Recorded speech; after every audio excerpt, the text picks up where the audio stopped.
Hello दोस्तों, स्वागत करता हूँ आप सभी का एक और मज़ेदार वीडियो में, जिसमें कि आज हम फिर से जो है आर्मी एग्ज़ाम को नज़र में रखते हुए ठीक है जीके जीएस करने वाले हैं।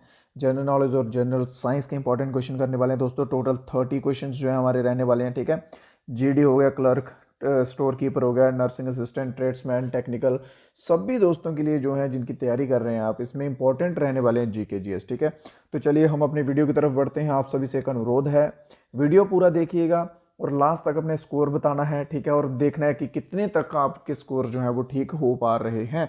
फिर उस एग्जाम के उसके हिसाब से हम जो है एग्जाम के अकॉर्डिंग आपके जो क्वेश्चंस का डिफिकल्टी लेवल होता है वो हम सेट रखेंगे। ठीक है, अगर आपके ज़्यादा ठीक हो रहे हैं तो हम क्वेश्चंस जो है वो धीरे धीरे हार्ड करते जाएंगे, अदरवाइज इसी लेवल के रखेंगे। तो चलिए दोस्तों, वीडियो को करते हैं शुरू। जो कुछ दोस्त हैं नए अपने साथ या जिन्होंने सब्सक्राइब नहीं किया है तो भाई वेट किस बात का, सब्सक्राइब कर लो जल्दी से चैनल को। तो पहला क्वेश्चन हमारा जो आज का आता है वर्ल्ड वार के ऊपर आ जाता है। ठीक है, कि प्रथम विश्व युद्ध, जो कि लास्ट डे भी मैंने कवर करवाया था। ठीक है, तो प्रथम विश्व युद्ध जो है इसका टाइम पीरियड देखिए, 1914 में शुरू हुआ था और 1919 में खत्म हुआ था। सेकेंड वर्ल्ड वार जो है दूसरा विश्व युद्ध, वो 1939 में शुरू हुआ था और 45 में खत्म हुआ था। ठीक है, याद रखिए, फर्स्ट भी हो गया, सेकेंड भी हो गया। चलिए नेक्स्ट क्वेश्चन देखते हैं। क्वेश्चन नंबर सेकेंड क्या कहता है, when did the Telangana become a state. ठीक है, तेलंगाना जो है वो भारत का राज्य कब बना था। ठीक है, तेलंगाना भारत का राज्य कब बना था, ये अभी अभी की बात है, ज़्यादा पुरानी भी नहीं है। ठीक है, कुछ 5 6 7 साल पहले की बात है। ठीक है, तो तेलंगाना जो है, इससे पहले जो तेलंगाना था वो आंध्र प्रदेश में आता था।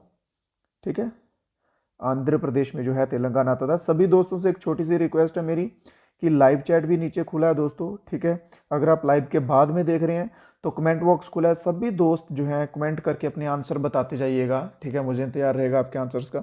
सभी दोस्त आंसर देते जाइएगा। ठीक है, तो आंध्र प्रदेश का पार्ट था तेलंगाना जो है।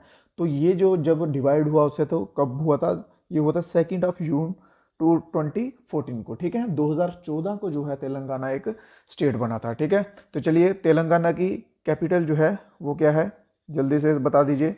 तेलंगाना की कैपिटल क्या है, होमवर्क, पहला क्वेश्चन हो गया आपका होमवर्क का। ठीक है, तेलंगाना की कैपिटल बतानी है मेरे भाइयों। अगर आपको दोस्तों किसी स्पेसिफिक टॉपिक्स पे क्वेश्चन चाहिए होंगे तो आप वो भी मेरे को कमेंट बॉक्स में बता सकते हैं। ठीक है, जैसे भी आपके जो भी रहेगा। हाँ, तो क्वेश्चन नंबर थर्ड देख लेते हैं। मानस अभ्यारण्य, अभ्यारण्य होते हैं वाइल्ड लाइफ सेंचुरीज वगैरह जो होती हैं। ठीक है, सेंचुरीज, हाँ, तो वाइल्ड लाइफ सेंचुरी जो है मनास, मानस सेंचुरी जो है वो कहाँ पर लोकेटेड है। ठीक है, तो मानस सेंचुरी जो है, मानस सेंचुरी असम में है। स्पेलिंग थोड़ी सी मिस्टेक है, असम में है। ठीक है, इसके सिवा केरला में कोई खास नहीं है, झारखंड में नहीं है, मध्य प्रदेश में इसके सिवा एक आती है कान्हा नेशनल सेंचुरी। ठीक है, कान्हा नेशनल पार्क। ठीक है, मध्य प्रदेश में एक इंपॉर्टेंट आती है वो है कान्हा पार्क। और ये जो है मानस सेंचुरी जो है ये कहाँ पर आती है, ये असम में आती है। पहला ऑप्शन आपका इसमें बिल्कुल सही रहने वाला है। क्वेश्चन नंबर 4 देख लेते हैं। आज का फोर्थ क्वेश्चन क्या है कि इनमें से भाई भारत रत्न जो है वो किसको नहीं मिला है। ठीक है, महात्मा गांधी, सीवी रामन, तेंदुलकर, या फिर इनमें से किसी को भी नहीं, इनमें से किसको नहीं मिला है, बेसिकली ये पूछा गया। ठीक है, तो महात्मा गांधी जो है, Mahatma Gandhi option number A इसमें आपका सही रहेगा।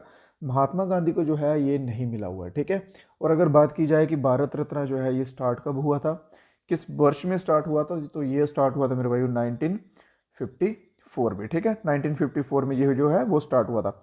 व्हाट्सएप ग्रुप का लिंक नीचे दिया रहेगा, व्हाट्सएप ग्रुप का, टेलीग्राम का लिंक दिया रहेगा। वहाँ पे आपको क्लास होने के बाद पीडीएफ जो है वो वहाँ पर दे दी जाएगी। ठीक है, क्लास होने के बाद पीडीएफ आपको वहाँ पर दे दी जाएगी, ज्वाइन कर लीजिएगा। क्वेश्चन नंबर 5 देख लेते हैं। सबसे बड़ा डेजर्ट की बात की गई है, सबसे बड़ा मरुस्थल की बात की गई है। ठीक है, विश्व का सबसे बड़ा मरुस्थल जो है वो कौन सा है, तो विश्व का सबसे बड़ा मरुस्थल जो है वो सहारा है। ठीक है, ये किस कॉन्टिनेंट में आता है, ठीक है, ये अफ्रीका में आता है। ठीक है, और अगर बात की जाए एशिया की, तो एशिया का सबसे बड़ा मरुस्थल कौन सा है भाई। ठीक है, तो एशिया का सबसे बड़ा मरुस्थल आता है गोबी डेजर्ट। ठीक है, ऑप्शन नंबर बी जो है इसमें आंसर आपका ऑप्शन नंबर ए रहेगा सही। गोबी डेजर्ट का बता रहा हूँ, ये एशिया का सबसे बड़ा है। ठीक है, और वर्ल्ड के अकॉर्डिंग देखा जाए तो 5वें नंबर पर आता है। और गोबी डेजर्ट की लोकेशन जो है वो क्या है, चाइना एंड मंगोलिया। ठीक है, चाइना और मंगोलिया जो है इसकी लोकेशन है। नेक्स्ट क्वेश्चन है, क्वेश्चन नंबर 6 क्या कहता है कि कबड्डी के रिलेटेड क्वेश्चन है स्पोर्ट्स से। ठीक है, कि कबड्डी का जो एरिया है मेरे भाई, कबड्डी का एरिया कितना होता है। ठीक है, लेंथ बाई ब्रेथ में, तो कबड्डी के एरिया की जो लेंथ होती है वो 13 होती है, 13 मीटर, 13/10। ठीक है, ऑप्शन ए इसमें हमारा सही रहेगा। और क्वेश्चन आते हैं कि कबड्डी में प्लेयर्स के ऊपर क्वेश्चन आते हैं। ठीक है, तो कबड्डी में जो प्लेइंग में प्लेयर होते हैं वो होते हैं 7, ठीक है, और जो बाहर जो होते हैं प्लेयर, ठीक है, रखे हुए, लगा लीजिए कि कोई इंजर्ड हो जाए या उसकी जगह पर रिप्लेस करने के लिए, तो वो होते हैं 5, ठीक है। प्लेइंग प्लेयर जो आमतौर पर पूछा जाता है वो होते हैं 7, ठीक है। चलिए नेक्स्ट क्वेश्चन देखते हैं। उज्जैन से संबंधित क्वेश्चन है भाई, इनमें से कि उज्जैन से संबंध रखने वाले कौन है, ठीक है, कौन है जिनका संबंध उज्जैन से है, कबीर, तुलसीदास, वाल्मीकि या फिर कालिदास। बहुत बढ़िया, 5-10 सेकंड का समय लेना है, ज़्यादा समय नहीं लेना मेरे भाइयों, ठीक है। पास मार्किंग जो है आपकी, आपने अगर फिजिकल के लिए क्वालिफाई करना है तो आपके लिए ये काफ़ी है, ठीक है। जीके जीएससी कर लेंगे, इसी से आप आराम से जो है फिजिकल के लिए क्वालिफाई कर जाएंगे। मैं कोशिश करूंगा आपको साथ में मैथ्स भी करवाने की, बट डिपेंड ऑन टाइम की, देखते हैं क्या बनता है, ठीक है। चलिए, तो कबीर जो है ऑप्शन नंबर सी इसमें आपका बिल्कुल सही रहने वाला है। उज्जैन से संबंधित कौन है, कबीर। क्वेश्चन नंबर 8वां पूछा गया कि सबसे छोटा महाद्वीप कौन सा है, सबसे स्मॉलेस्ट कॉन्टिनेंट जो है वो कौन सा है, ठीक है। सबसे बड़ा कॉन्टिनेंट मैं आपको बता दूं, हाँ चलिए पहले स्मॉलेस्ट बता दूं, ऑप्शन नंबर सी आपका इसमें सही आंसर है। यूरोप जो है सबसे स्मॉलेस्ट है, और उसके सिवा अगर सबसे बड़े की बात की जाए तो सबसे बड़ा है लार्जेस्ट जो है वो एशिया है, जिसमें कि हम भी लोग रह रहे हैं, ठीक है। और एशिया के बाद जो है ये सेकेंड नंबर पे आता है अफ्रीका, ठीक है।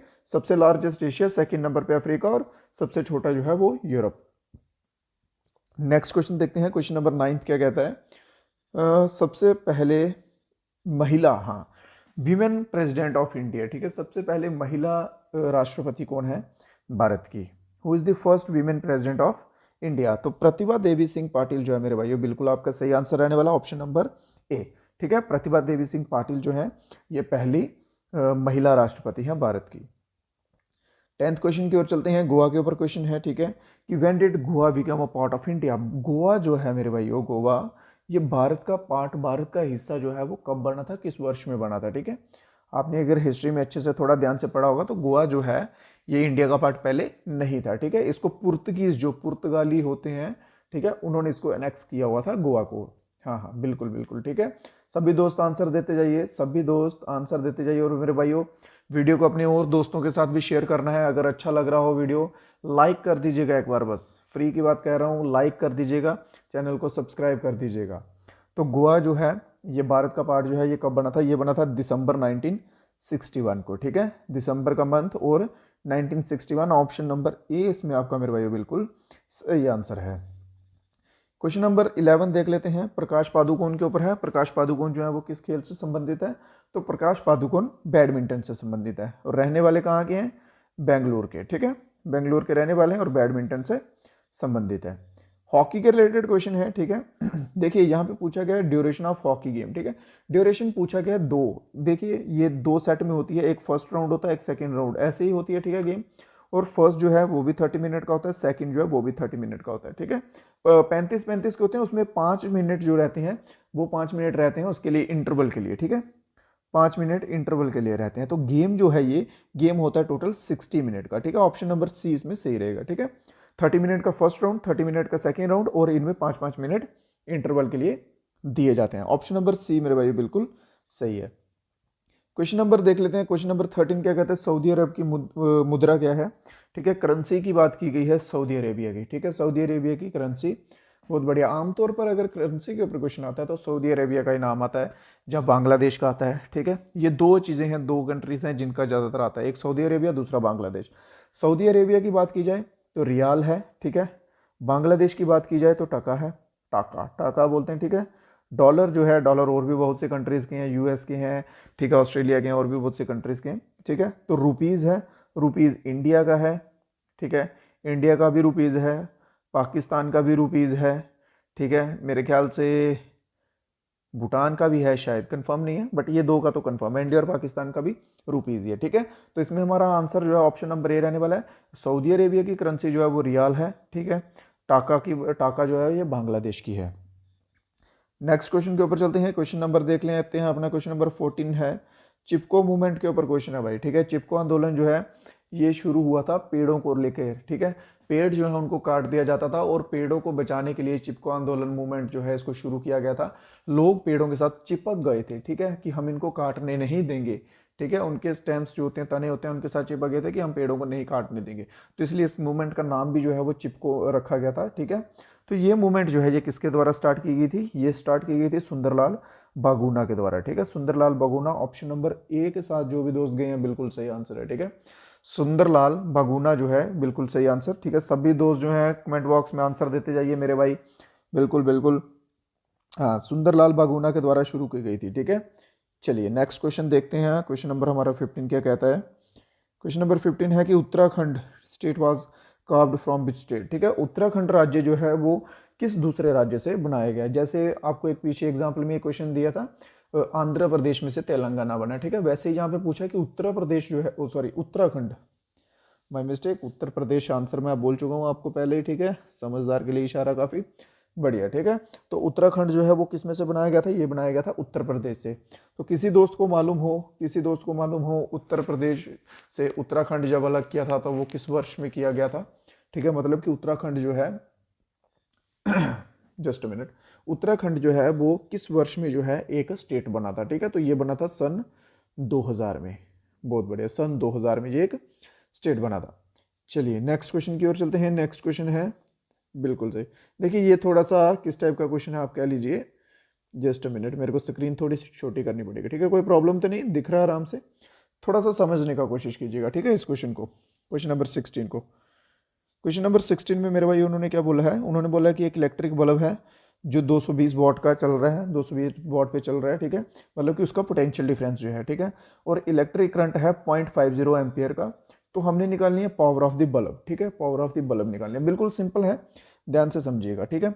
सबसे पहले हमें पोटेंशियल डिफरेंस दिया हुआ है, ठीक है, कितना है 220 वाट्स का, ठीक है। फिर उसके बाद दिया हुआ है हमें इलेक्ट्रिक करंट दिया हुआ है, ये कितना है, इलेक्ट्रिक करंट कितना है 0.50 एम्पियर है, ठीक है, ये हो गया। और अभी हमें निकालना क्या है, पावर निकालनी है, ठीक है। तो पावर निकालने का फॉर्मूला होता है V इंटू आई।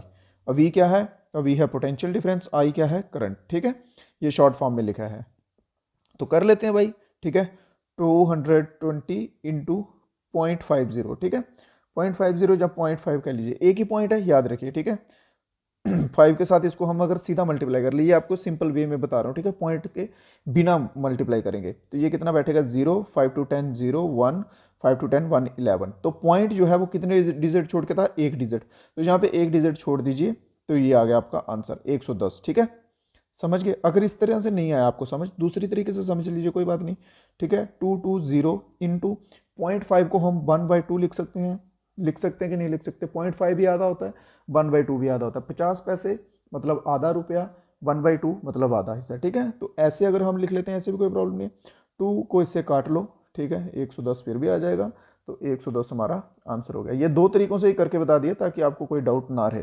अगर इसके बाद भी कोई डाउट वगैरह रहता है मेरे भाइयों, नो प्रॉब्लम, आप कमेंट बॉक्स में पूछ सकते हैं, बता सकते हैं, व्हाट्सएप के लिंक रहेंगे डिस्क्रिप्शन में, टेलीग्राम के लेंगे वहाँ पे, इंस्टाग्राम के वहाँ पर भी आप कॉन्टैक्ट होके बता सकते हैं, ठीक है।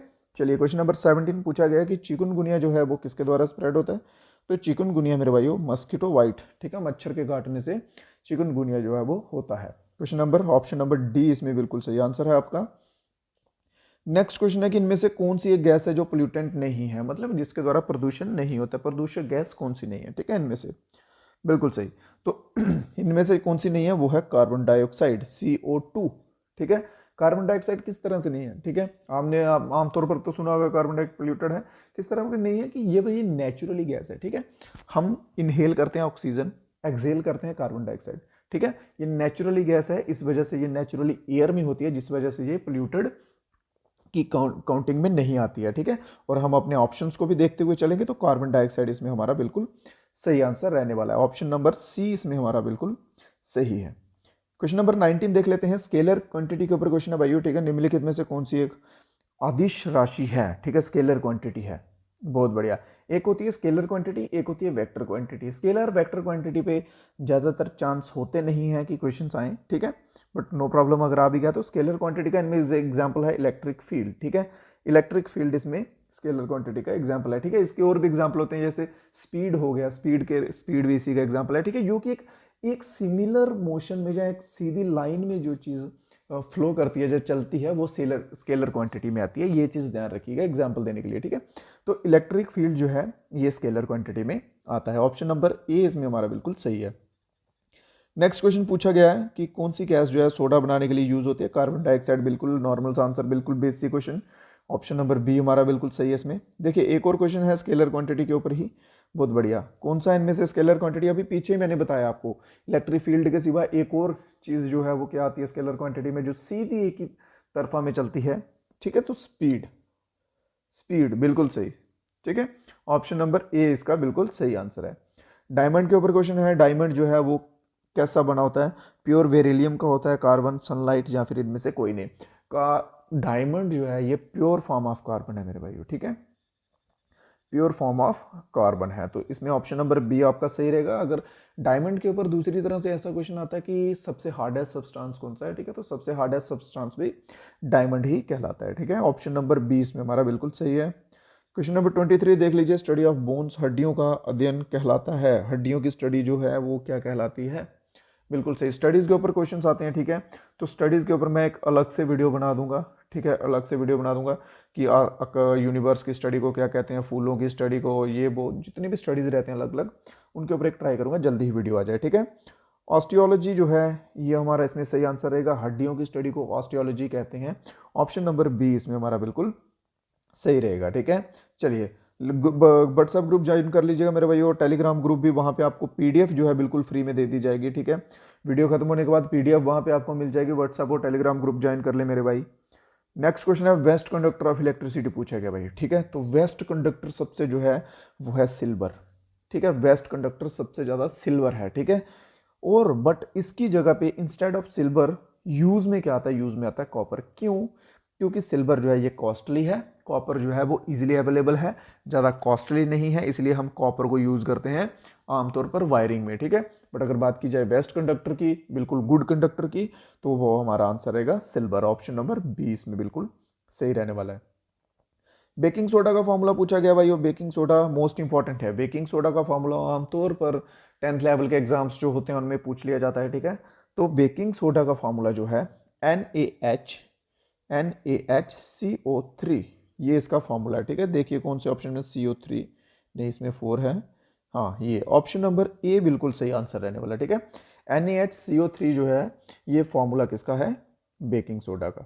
क्वेश्चन नंबर 26 क्या कहता है कि सबसे ज्यादा पाई जाने वाली धातु कौन सी है? धरती पर पाई जाने वाली सबसे अधिक धातु कौन सी है? तो धरती पर अगर कोई धातु है जो सबसे अधिक पाई जाती है, सबसे अधिक मात्रा में पाई जाती है, तो वो है एल्यूमिनियम, ठीक है। एल्यूमिनियम, ठीक है, जिसका कि केमिकल सिंबल है Al, ठीक है, एल्यूमिनियम। बहुत बढ़िया, बिल्कुल सही। नेक्स्ट क्वेश्चन की ओर चलते हैं। अगला क्वेश्चन क्या कहता है कि मेन कंपोनेंट ऑफ हेमोग्लोबिन। देखिए हेमोग्लोबिन के रिलेटेड मैं एक चीज आपको बता दूं, ये दो पार्टों में अलग अलग डिवाइड है, एक हेमो है, दूसरा ग्लोबिन है, ठीक है। हेमो का मतलब होता है प्रोटीन और ग्लोबिन का मतलब होता है आयरन, ठीक है।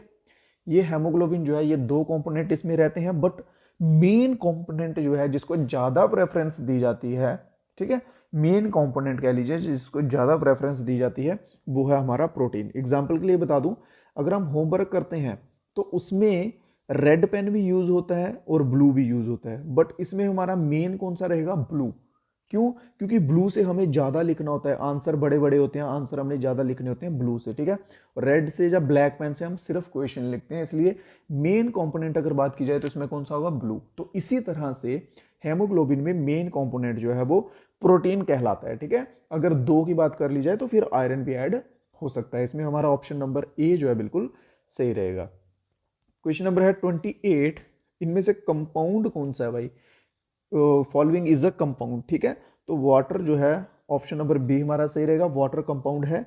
एयर की बात की जाए तो एयर मिक्सचर है, ठीक है, एयर मिक्सचर है और कंपाउंड वाटर है। क्वेश्चन नंबर है 29 क्वेश्चन क्या कहता है? बुलेट प्रूफ ग्लास जो होते हैं, ठीक है, बुलेट प्रूफ ग्लास के ऊपर है, दिख रहा है आपको इजीली, हाँ। तो बुलेट प्रूफ ग्लास के ऊपर है, वो जो है थिक ग्लास से बना होता है बाहर की तरफ से, ठीक है। तो उन्होंने पूछा कि उसके अंदर की जो लेयर होती है वो किससे बनी होती है, ठीक है। तो पॉलीकार्बोनेट से बनी होती है मेरे भाइयों, ठीक है। बुलेट प्रूफ ग्लास के अंदर की लेयर पॉलीकार्बन से बनी होती है, जो कि ऑप्शन नंबर सी इसमें हमारा बिल्कुल सही रहने वाला है। नेक्स्ट क्वेश्चन देखते हैं। क्वेश्चन नंबर 30 क्या कहता है? Element with the smallest nucleus, ठीक है, इनमें से कौन सा एलिमेंट है जो सबसे स्मॉलेस्ट न्यूक्लियस के साथ आता है, ठीक है, बहुत बढ़िया। तो हीलियम जो है इसमें हमारा बिल्कुल सही आंसर रहेगा, ठीक है, ऑप्शन नंबर बी, ठीक है, हीलियम जो है बिल्कुल सही रहेगा, ठीक है। और अगर बात की जाए हीलियम के एटॉमिक नंबर की, तो हीलियम का एटॉमिक नंबर आता है 2, ठीक है। और अगर बात की जाए एटॉमिक मास की, तो एटॉमिक मास आता है 4, ठीक है। आमतौर पर देखिए केमिकल्स में क्या होता है, जो उसका एटॉमिक नंबर होता है ना, मास उसका डबल होता है, आमतौर पर कह रहा हूं। और कुछ केसेस ऐसे होते हैं जिनमें नहीं होता है, ठीक है, कुछ केसेस में जैसे एटॉमिक नंबर 2 है, एटॉमिक मास 3 होगा, ठीक है, ये भी होते हैं, ऐसे भी केसेस होते हैं, ठीक है। तो चलिए मेरे भाइयों, क्वेश्चंस जो हैं वो हमारे 30 हो चुके हैं। सभी दोस्त एक बार ईमानदारी से बता दीजिए कि कितने कितने क्वेश्चंस जो हैं आपके सही गए हैं, ठीक है। और वीडियो कैसा लगा मेरे भाइयों जरूर बता के लाइक करके बताइए मेरे को कि वीडियो आपको सही लगा कि नहीं, ठीक है। सही लगा वीडियो मेरे भाइयों लाइक कर दें एक बार। और जो कुछ दोस्त हमारे साथ नए हैं या जिन्होंने अभी तक सब्सक्राइब नहीं किया चैनल को, सब्सक्राइब कर लें, और भी अच्छे अच्छे क्वेश्चंस करवाते रहेंगे, आपको तैयारी करवाते रहेंगे हम, ठीक है। इसके सिवा व्हाट्सएप का ग्रुप ज्वाइन कर लीजिएगा, ठीक है, आपके बेनिफिट के लिए कह रहा हूँ, ग्रुप ज्वाइन कर लीजिएगा। जो भी अपडेट रहते हैं वहाँ पे अपडेट दे देता हूँ, और पीडीएफ भी बीच बीच में क्लासेस के वहाँ पर दे देता हूँ आपकी प्रैक्टिस के लिए, ठीक है। तो चलिए मेरे भाइयों, मिलेंगे फिर नए क्वेश्चंस में नए वीडियो के साथ। अगर आपको तब तक के लिए कोई डाउट है, कोई हेल्प रही लगे एग्जाम के लिए, तो आप पूछ सकते हैं, और वीडियो को ज़्यादा से ज़्यादा शेयर कर दीजिएगा अपने दोस्तों तक, ठीक है। चलिए तो मिलते हैं नए वीडियो में कुछ नए क्वेश्चंस के साथ, तब तक मेरे भाइयों जय हिंद जय भारत।